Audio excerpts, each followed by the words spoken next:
ಇದು ಸಾಕಾಗೋದಿಲ್ಲ ಜನಕ್ಕೆ. ಇದರ ಬದಲಾಗಿ ನೀವು ಏನು ಮಾಡ್ರಪ್ಪ ಅಂದ್ರೆ ಸುಪ್ರೀಂ ಕೋರ್ಟ್ನಿಂದ CJ ಅವರಿಂದ ತನಿಖೆ ಮಾಡಿಸ್ರಿ, CJ ಅವರಿಂದ ತೆರಿಗೆ ಮಾಡಿಸ್ರಿ ಅನ್ನೋ ಮಾತು ಮಾತಾಡ್ತಾ ಇದ್ದಾರೆ ಆರ್ ಅಶೋಕ್. ಹೀಗೆ ವಿಶೇಷವಾಗಿ ಮೆಜಿಸ್ಟ್ರೇಟ್ ತನಿಖೆಗೆ ಆದೇಶ, ಆಮೇಲೆ ಕುಣಾರಿಂದ ಮತ್ತು CIDಯಿಂದಲೂ ತನಿಖೆ ಅಂತೆ. ಯಾವುದೂ ಬೇಡ, ಸುಪ್ರೀಂ ಕೋರ್ಟ್ CJಯಿಂದ ತನಿಖೆ ಆಗಬೇಕು ಇವರು. ಅಂದ್ರೆ ಈಗ ವಿರೋಧ ಪಕ್ಷಗಳಿಗಿಂತ ಈಗ ಸಿಕ್ಕಾಪಟ್ಟೆ ಅವಕಾಶ ಬಿಟ್ಟದ ಮಾತಾಡಲಿಕ್ಕೆ, ಹೇಳೋದಕ್ಕೆ, ಕೇಳೋದಕ್ಕೆ. ಮತ್ತು ಸಹಜ ಅದ, ಅದರಿಂದ ನೋವು ಅದ, ಸಾವುಗಳಿದ್ದಾವೆ. ಇದಕ್ಕಾಗಿ ಈಗ ಯಾರ್ಯಾರ ಕಾರಣ, ಕರ್ನಾಟಕ ಕ್ರಿಕೆಟ್ ಅಸೋಸಿಯೇಷನ್ನು, DNA ಅನ್ನೋದು ಅಥವಾ RCB ಅವರೆಲ್ಲರ ಮೇಲೂ ಈಗಾಗಲೇ ಆರೋಪಗಳಾಗಿದ್ದಾವೆ ಮತ್ತು ತನಿಖೆಗಳು ಸ್ಟಾರ್ಟ್ ಆಗುವ ಎಲ್ಲ ಸಾಧ್ಯತೆಗಳಿದ್ದು ಆಗ್ತಾವೆ.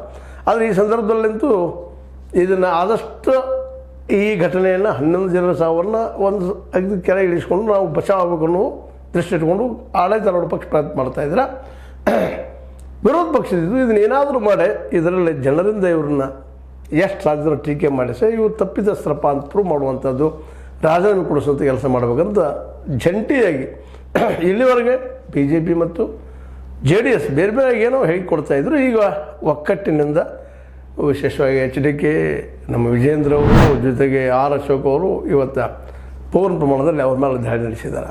ಆ ದಾಳಿ ನಡೆಸಿದ್ರು ಸಹಿತ ಕಾಂಗ್ರೆಸ್ಸಿಗರು ಸಹಿತ ಉತ್ತರ ಕೊಡ್ತಾ ಇದ್ದಾರೆ. ಜೊತೆಗೆ ಇನ್ನಷ್ಟು ಹೈಕಮಾಂಡ್